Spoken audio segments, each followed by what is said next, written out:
가자 지구 주변으로 이스라엘 군경이 분리장벽도 쌓아놓기도 했었고 네. 이런 걸 하마스가 뚫고 패러글라이딩 타고 이렇게 무력 충돌로 나설 것이라고는 예상치 못한 부분 아닙니까? 그렇죠. 그래서 사실 모사드도 예상을 못했다는 거죠. 예. 좀 전에 그 전문가분 말씀도 들어봤지만 모사드는 사실 그 하마스 안에도 다 그 간첩을 심어서 그 네. 정보를 파악하기로 유명한 것이거든요. 예. 뭐 도감청은 기본이고요. 그런데 이걸 완전히 몰랐다고 하는 거 생각을 못했을 것 같습니다. 이 정도로 반격에 나설지. 장벽이 화면에서 보면 알 수 있듯이 한 10m 정도 됩니다. 그런데 그것을 이제 뚫고 밖으로 나왔고요. 사실 나오기 전에 그 가자지구 안에 정착촌도 있습니다.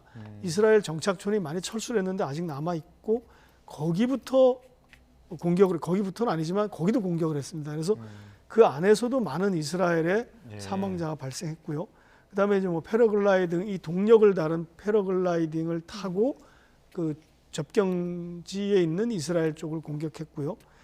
그다음에 민가를 공격했는데 보니까 그 그래픽을 한번 보면 이제 지도를 좀 보면 이게 쉬울 것 같습니다. 예.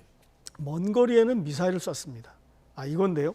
이 화면에 이 지도를 보여드리는 이유가 이제 레임이라고 이렇게 폭탄이 터진 모습을 한 곳, 예. 저기가 바로 그 축제 현장입니다. 네. 근데 우리가 보통 저쪽 위쪽이 이 하얀 쪽은 다 이스라엘 영토고요. 그 안에 지금 이 가자 지구가 있는데 저 위쪽에 그 이스라엘의 수도가 있어서 저쪽으로 갔나 했는데 그게 아니고 대부분 이 남서쪽으로 공격이 이루어졌고 저 레임이라고 하는 것이 완전히 비극의 땅입니다. 저기 이제 이스라엘의 협동농장 키부츠가 있는데 그 주변에 주차장에서 그 야외에서 예. 그 전날 밤에 그 음악 축제가 있었던 것이죠. 그런데 레임 키부츠 음악 축제가 있었는데 거기에 들이닥친 겁니다. 새벽에. 예. 근데 그 축제에 참가한 이스라엘 사람들은 전날 밤부터 행사를 하고 있다가 주차를 이렇게 해놓은 모습 있지 않습니까? 네. 거기에 그렇게 있다가 새벽에 당한 거예요. 그러니까 이게 민간인을 굉장히 무차별적으로 학살하고 또 납치해 갔다는 것, 그것이 굉장히 지금 어떻게 보면 성공적이라고 생각할지 모르겠지만 이 발목을 잡을 것 같습니다. 하마스에. 처음에 사격 20분간 로켓포를 5,000발을 쐈다고 합니다. 그러니까 아이언돔을 무력화시키기 위해서 그랬다는 의혹이 드는데 예. 아이언돔이 이렇게 하나하나 잡아내는데 요격시키는 데는 효과가 있는데 한꺼번에 우르르 몰려온 로켓탄 이런 것을 막아내지 못한다는 거, 그것이 이번에 드러났다 이렇게 볼 수가 있는데 뭐 이 하마스가 쏘는 이 포탄이나 로켓탄이라고 하는 거, 그리고 미사일 이런 것들이 일부는 이제 좀 정식 미사일도 있고요. 네. 로켓탄은 뭐 수제로도 만들고 RPG라 그래서 유탄 발사기 같은 형태로도 쏘고 그러는데 그런 거를 제대로 막지 못한 것 같습니다. 네. 자, 그런데 하마스가 이스라엘 축제장에 난입을 해서 민간인을 무차별 사살하고 납치한 것으로 알려지면서 이제 전 세계 SNS를 통해서 내용들이 전해지고 있는데 이 부분에 대한 좀 비판의 목소리가 높습니다. 이거는 좀 약간 그러니까 나중에 이제 이 전력이 워낙 딸리니까 네. 이걸 인지를 잡으려고 이랬던 것 같습니다. 그런데 이거 굉장히 계획적이죠. 아까 네. 그 동력 패러글라이딩 이용한 것 보면은 굉장히 준비를 많이 했고 이게 어떤 축제일 같은 날 다음 날 공격을 함으로써 토요일이지 않습니까? 또 이게 그래서 준비를 많이 한 것 같은데 이 인지를 끌고 간 건 굉장히 이제 이걸 발목을 잡을 것 같습니다. 외국인도 어떨지 다수 포함이 되어 있고요. 그렇습니다. 네. 이 외국인이 포함됐다는 것은 이스라엘 사람들이 이게 이중 국적이 허용돼 가지고 양쪽 국적을 다 가지고 있는 경우입니다. 제가 미국에서 안 그 기자 한 분도 부부가 기자인데 한 사람은 이스라엘 사람이고 미국 국적의 부인은 이스라엘 가서 사는데 미국 국적을 가지고 있습니다. 그러니까 그런 사람들이 이제 여러 사람이 지금 뭐 11명이 지금 희생됐다, 미국인이 그런 얘기도 하는데 그렇게 된 상황이고 그 음악 축제 현장에 여러 그 지금 이 보도하기 어려운 화면들도 굉장히 많습니다. 그러니까 많은 그 희생자들이 시신들이 이렇게 거리에 있고 그런 상황에서 희생자만 수습한 것만 해도 260명이라고 합니다. 그 음악 축제 현장.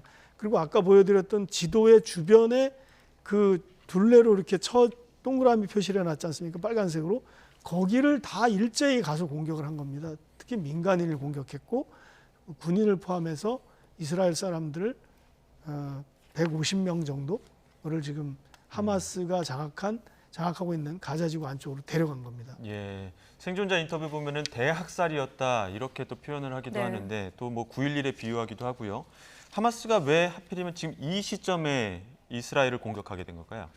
뭐 기본적으로는 인종적, 종교적 증오심이 바탕에 깔려 있는 거고요. 굉장히 뭐 팔레스타인인들이 땅을 뺏겼다고 생각하고요. 물론 예. 이스라엘 사람들도 빼앗겼다가 다시 온 사람들이지만, 그런데 전체적으로 보면 이제 전문가들 분석을 보면 최근에 이제 사우디하고 이스라엘이 평화 협상을 하면서 이것이 성공적으로 되면 이제 이게 하마스 같은 무장 세력, 아까 말씀하셨던 헤즈볼라 같은 무장 세력들이 입지가 점점 좁아질 것이다라는 어떤 압박감이 있었다, 이런 분석도 있더라고요.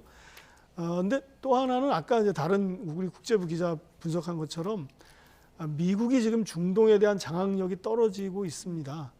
그렇기 때문에 중국이 여길 또 개입하려고 하고, 그리고 또 사우디가 또 말을 잘 안 듣지 않습니까? 빈살만 왕세자가 미국이 감산하라면 안 하고, 이런 상황에서 미국이 지금 우크라이나전에 걸려 있기 때문에 네. 지금이 어떤 시기적으로 이런 무장단체가 바로 할 수 있는 결정적 타격을 입힐 수 있는 어떤 기회라고 볼 수 있을 것 같습니다. 자기네들은.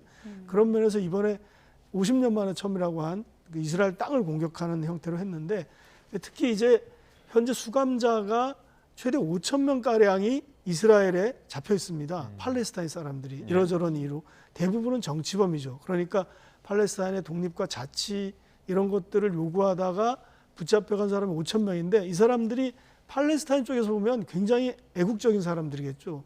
그 사람들을 구출해내기 위해서 단기적으로는 이 인질극을 벌이지 않나, 이런 생각도 해봅니다. 네.